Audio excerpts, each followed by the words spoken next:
Marco Rubio. En este momento procederemos al espacio de preguntas y respuestas. La primera pregunta por Guatemala la realiza el periodista Eduardo Perea.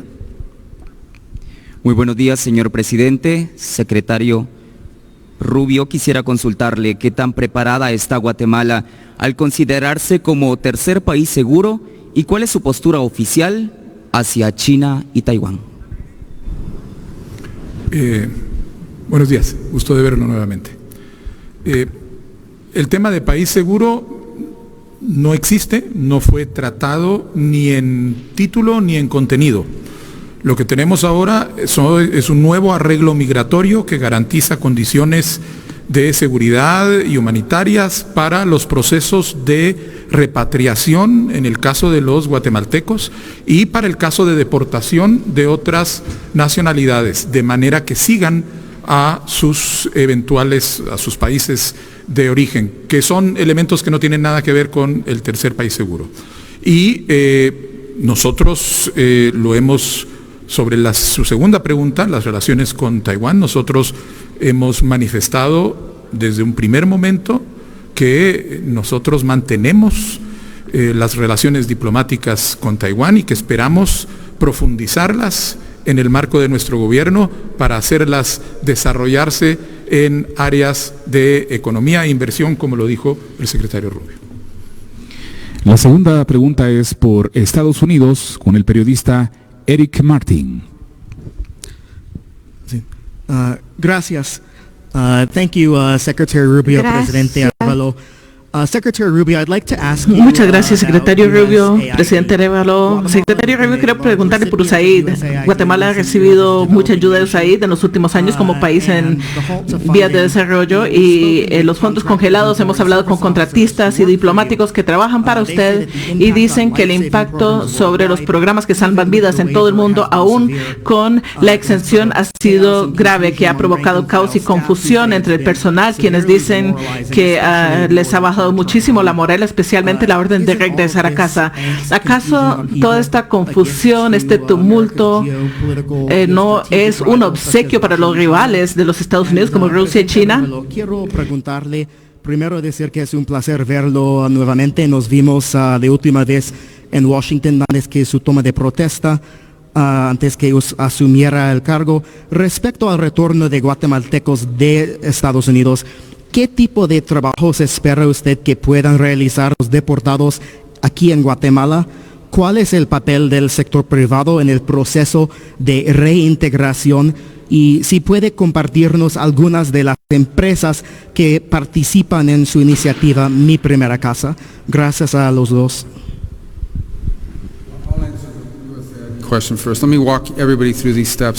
Primero la pregunta sobre USAID. Voy a hablar de los pasos. Nuestro objetivo para USAID era alinear los programas que tiene con la política exterior de los Estados Unidos. Lo que sería un obsequio para nuestros rivales geopolíticos serían miles de millones de dólares en asistencia extranjera que no están alineadas con la política exterior de los Estados Unidos y sus intereses. Si vemos la ley que creó, USAID debe aceptar dirección de política del presidente del Consejo Nacional de Seguridad y el secretario de Estado, y sin embargo en las últimas décadas no ha sido así. La situación ha empeorado y muchos gobiernos se han quejado por esta situación, pero ninguna ha hecho nada. Nosotros vamos a hacer algo al respecto. Nuestra preferencia era llegar a USAID y trabajar desde arriba hacia abajo e ir identificando todos nuestros programas, cuáles programas financiamos en todo el mundo, cuáles son las que nos hacen más seguros, más prósperos y cuáles nos alinean con la política exterior de los Estados Unidos y en cuáles no debemos participar. No solamente es buena idea, sino que se lo debemos al contribuyente estadounidense, porque son fondos de los contribuyentes, no es una obra de caridad, no son fondos privados,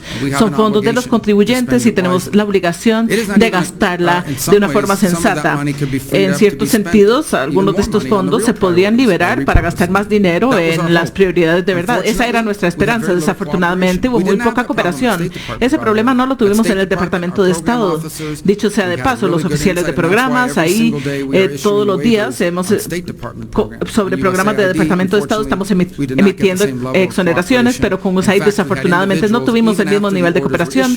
De hecho, después de que se emitieron las órdenes, hubo personas que aún así querían hacer pagos en contravención e insubordinación directa. Y ahora estamos haciendo lo contrario. Entonces yo no quería que se fuera en esta dirección, que lo hiciéramos así, pero así va a tener que ser. Con respecto a la notificación que se emitió ayer, hay lenguaje muy específico que habla sobre programas especialmente designados que son exentos de la orden de regresar a casa.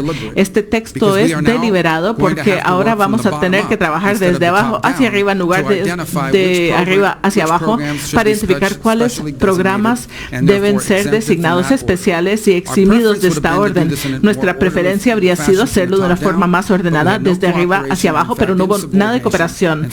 Así que esto exigió, de hecho, insubordinación. Tuvimos que trabajar desde abajo hacia arriba y les hablo a ustedes. En este momento estamos trabajando con todas las embajadas que tienen programas de USAID para identificar sus programas, para definir cuáles vamos a designar de manera especial porque se alinea con nuestros intereses nacionales. Y si no lo hacen, no lo vamos a hacer. No tiene que ver con la asistencia al exterior, tiene que ver con estructurarla de una forma que avance los intereses de los Estados Unidos. Y de hecho, porque estoy aquí, ya hemos tenido alguna idea de algunos los programas que hay aquí que apoyan los programas que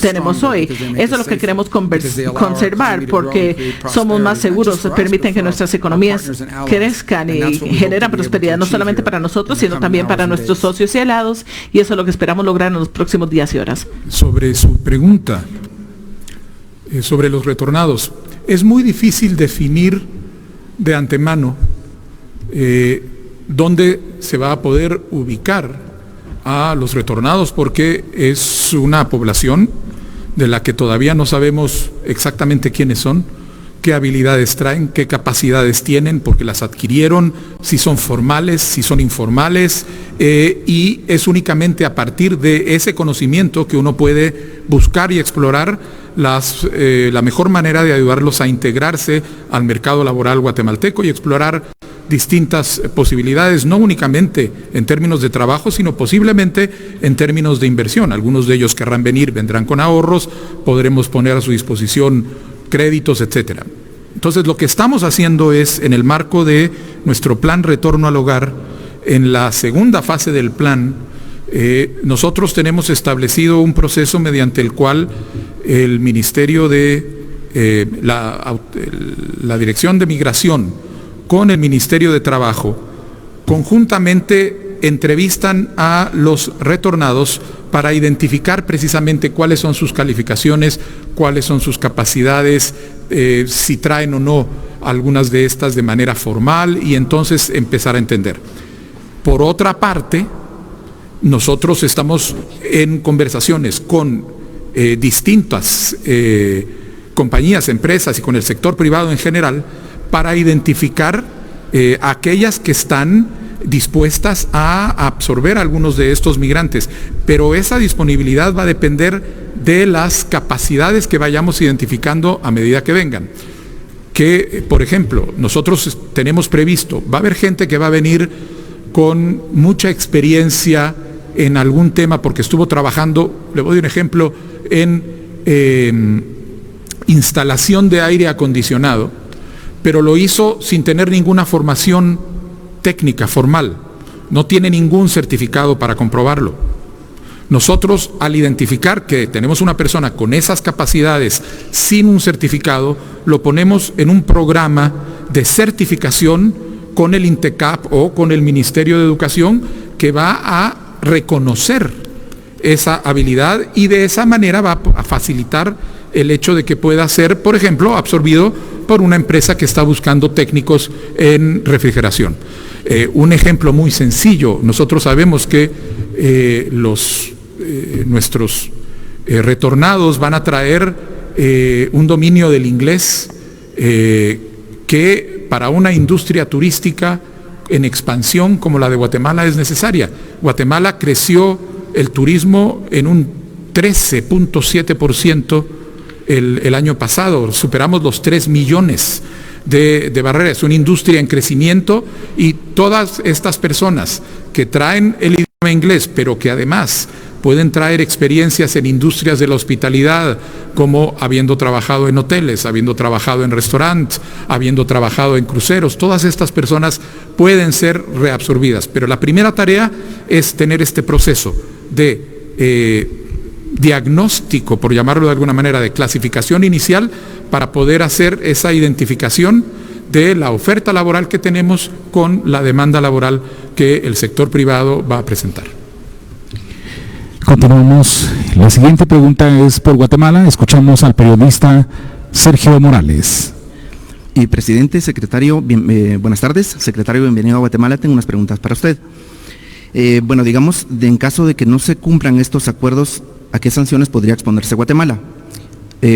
Número 2, hablando de sanciones, me gustaría preguntarle si Estados Unidos va a mantener las sanciones que se han impuesto por gobiernos estadounidenses pasados en contra de personajes señalados de corrupción y de ser actores antidemocráticos, tomando en cuenta que muchos de estos pues festejaron la victoria del presidente Donald Trump en noviembre pasado. Y por último, me gustaría preguntarle el tema de China y Taiwán. Pues Guatemala es de los pocos socios que tiene Taiwán diplomáticamente en el mundo. ¿Qué tanto preocupa la injerencia china en la región? En Guatemala, por ejemplo, a través de una tecnológica gigantesca empresa china, poco a poco han venido posicionándose en instituciones del Estado, dándoles contratos. ¿Qué tanto preocupa eso, secretario? De sanciones para castigar a un país que no cumpla. Tenemos una necesidad doméstica que un país aliado y amigo nos está ayudando, que se trata de personas, por ejemplo, que tienen bajo gobiernos internacionales la obligación de aceptar, y estamos simplemente cooperando en ese proceso, ¿no? Esto no se trata de sancionar a un gobierno por no cooperar, eso es lo que hacen los amigos y los aliados para ayudarse uno al otro. Igual que nosotros estamos comprometidos a ayudar con varios proyectos que tienen en términos no simplemente del desarrollo económico, sino también de enfrentarse al narcotráfico y a los elementos que tratan de corrompir al país. En la segunda fase solamente hemos estado en función 2 semanas, no se ha discutido en ningún foro de nuestro gobierno en este momento ningún cambio a sanciones contra individuos que existen en este momento. Toda administración revisa siempre todas las sanciones que existen, que han heredado de previas administraciones, pero hasta el momento no se ha tomado ninguna decisión sobre eso, ni se ha discutido ni contemplado. Y por tercero, en la pregunta de China y Taiwán, sí, es difícil, ¿no? Sabemos que el gobierno de Beijing está comprometido no simplemente a romper esos enlaces, sino también entrar especialmente a sectores importantes de la economía. Ellos están obsesionados, por ejemplo, en establecer dominar lo que es las telecomunicaciones a través de la compañía Huawei y otras. Y eso representa un peligro muy grave a la seguridad de un país, de poder comunicarse sin que haya interrupciones y lo demás. También le gusta hacer muchas promesas. Hemos visto caso tras caso en que el gobierno chino viene con miles de millones de dólares que prometen.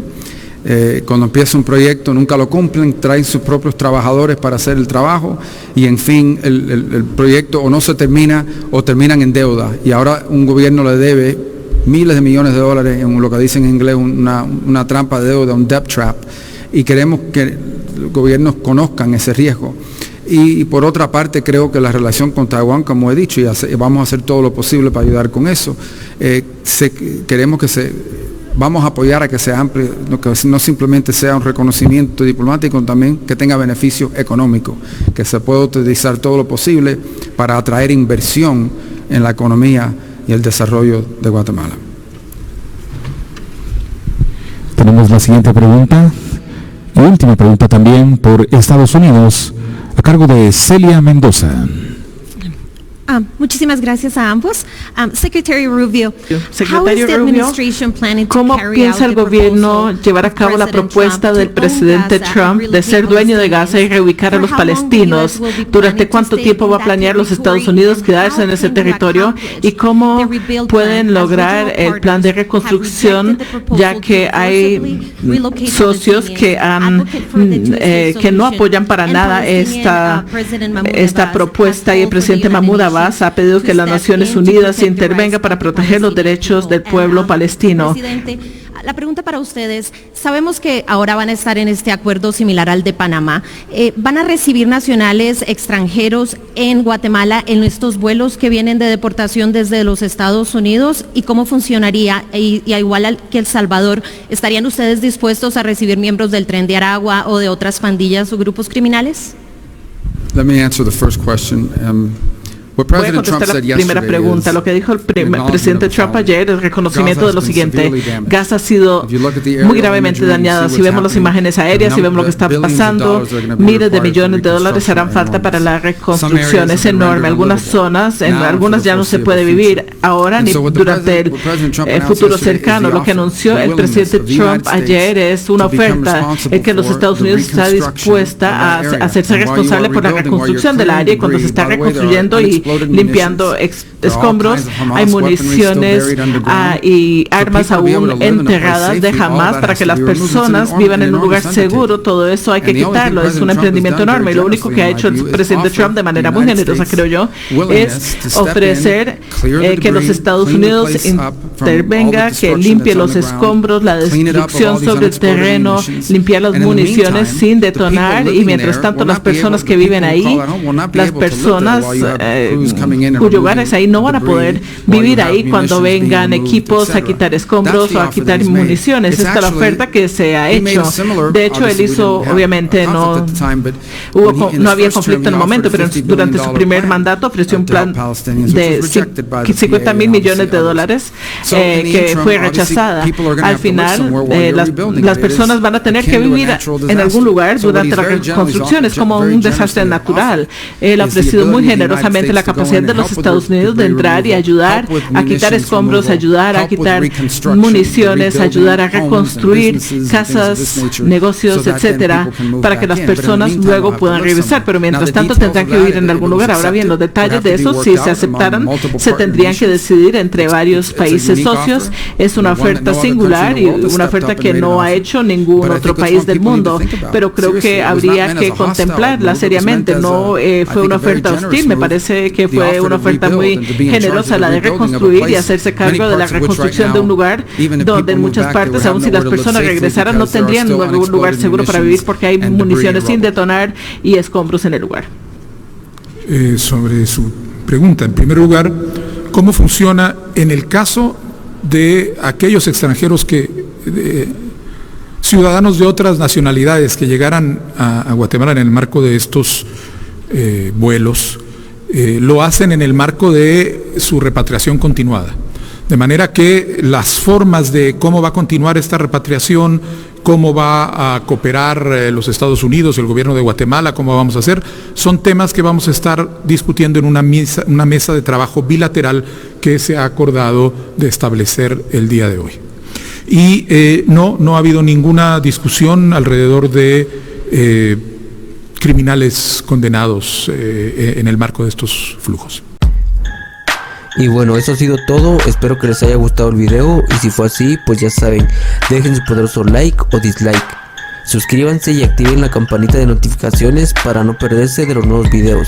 También les recuerdo que ustedes tienen la última opinión en la cajita de comentarios. Así que sin más, yo me despido deseándoles éxito en todo. Así que nos vemos en el próximo video.